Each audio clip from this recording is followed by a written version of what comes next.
can give a flying kiss to a parliament with seats female members of parliament. Hindustan की हत्या की है, सिर्फ मणिपुर की नहीं, हिंदुस्तान की हत्या की है। जब तक आप हिंसा को बंद नहीं करोगे, तब तक आप मेरी मां की हत्या कर रहे हो। एक्टिव इंडिया में आपका हार्दिक स्वागत है। मैं शंकर धीवा। आज राहुल गांधी संसद में बरसे और उन्होंने मणिपुर हरियाणा की हिंसा की बातचीत की। उसके बाद में स्मृति ईरानी भी खड़ी हुई और कहा कि मणिपुर के साथ राजस्थान में काफ़ी हादसे हुए हैं। आपको बता दूं कि स्मृति ईरानी ने कहा कि राहुल गांधी संसद से बाहर निकलते ही 6 महिला सांसदों को फ्लाइंग किस करके चले गए। यह एक अच्छी बात नहीं है, परंतु मैं बता दूं मणिपुर में नग्न करके लड़कियों को घुमाया गया, वह शायद बीजेपी के लिए अच्छी बात है। एक बात पर मैं आपत्ति अभी दर्ज करती हूं अध्यक्ष जी, कि जिनको आज मुझसे पहले वक्तव्य देने का अधिकार दिया गया, उन्होंने जाते जाते एक अभद्र यहां पर लक्षण के दर्शन दिए। It is only a misogynistic man who can give a flying kiss to a parliament with seats female members of parliament. ऐसी गरिमा विहीन आचरण को इस देश के सदन में कभी नहीं देखा गया। ये उस खानदान के लक्षण हैं, या आज सदन में देश को पता चले। मणिपुर पे चर्चा करने के लिए बार बार पार्लियामेंट्री अफेयर्स मंत्री ने गुहार लगाई, बार बार देश के गृह मंत्री ने कहा, हमारे श्रद्धेय राजनाथ जी ने भी कहा कि आप मणिपुर पे सदन पर चर्चा कीजिए, हम चर्चा के लिए तैयार हैं, भागे ये हम नहीं, भागे ये और हम नहीं।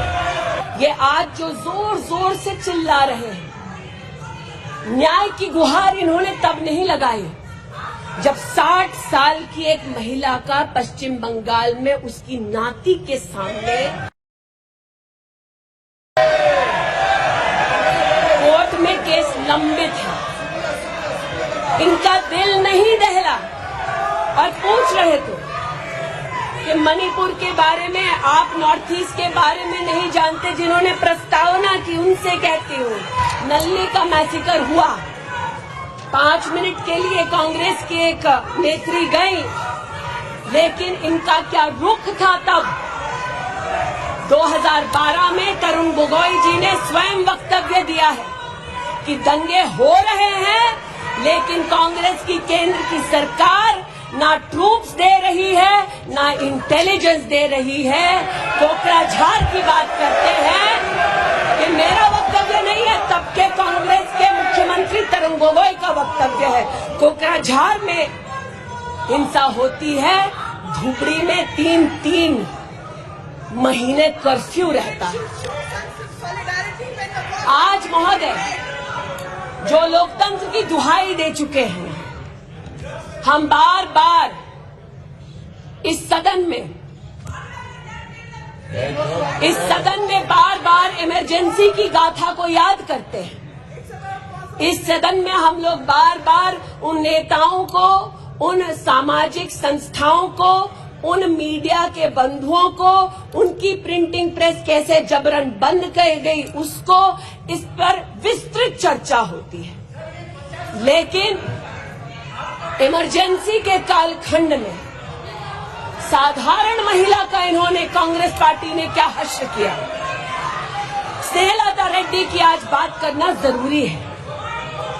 बेंगलुरु की जेल में बंद किया गया, और इसलिए बंद किया गया क्योंकि वो सोशलिस्ट थी, भाजपाई नहीं थी, सोशलिस्ट थी। यह कांग्रेस का इतिहास है, और ये भारत की बात करते हैं। अस्थमा की पेशेंट थी ये महिला, जेपी जी को तो डायलिसिस ना करने दिया, अस्थमा की इस पेशेंट को दवा नहीं लेने दी। वो 2 बार एस्थमेटिक कोमा में गई और सिस्टमैटिक कोमा में जाते जाते जब उनकी हालत बिगड़ी तो पैरोल पर उनको 15 जनवरी 77 में छोड़ा। चार्जशीट में इस औरत का नाम नहीं था और 5 दिन बाद उनका देहांत हो गया। इनका इतिहास और जिनकी हत्या हुई आज वो इनको कटघरे में नहीं ला सकते, इसलिए आज इस सदन में मैं उनका नाम ले रही हूं, उनके बारे में बोल रही हूं। चाहते हैं कि मणिपुर पे चर्चा हो,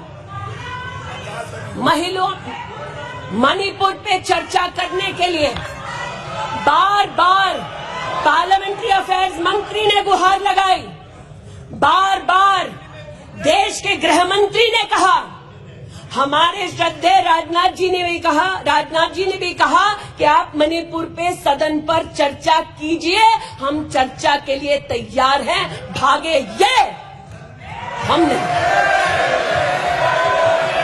भागे ये और हम नहीं। और भागने के पीछे कारण क्या? क्योंकि गृह मंत्री जब बोलने लगेंगे, पर्दे जब खुलने लगेंगी, तब ये मौन साध लेंगे। मौन मुद्रा का उल्लेख हुआ था, मौन थे ये लोग कई चीजों पर और आज भी हैं। अध्यक्ष महोदय, मेरे हाथ में केपीएमजी की एक रिपोर्ट है जो इनके कार्यकाल से संबंधित है, जो कहता है कि करप्शन की वजह से यूपीए की कार्यकाल में हमारे देश की जीडीपी की ग्रोथ को 9% का नेगेटिव इम्पैक्ट होगा। ये अंतर्राष्ट्रीय एजेंसीज बोल रही थी, लेकिन ये चुप थे, आज भी चुप हैं। जो लोग जीरो लॉस थियरी सिखाते थे, आज उसी कांग्रेस के एक नेता को कोयला घोटाले के लिए सजा हुई है और वो चुप है। लेकिन चुप और बहुत सारी चीजों में रहे महोदय।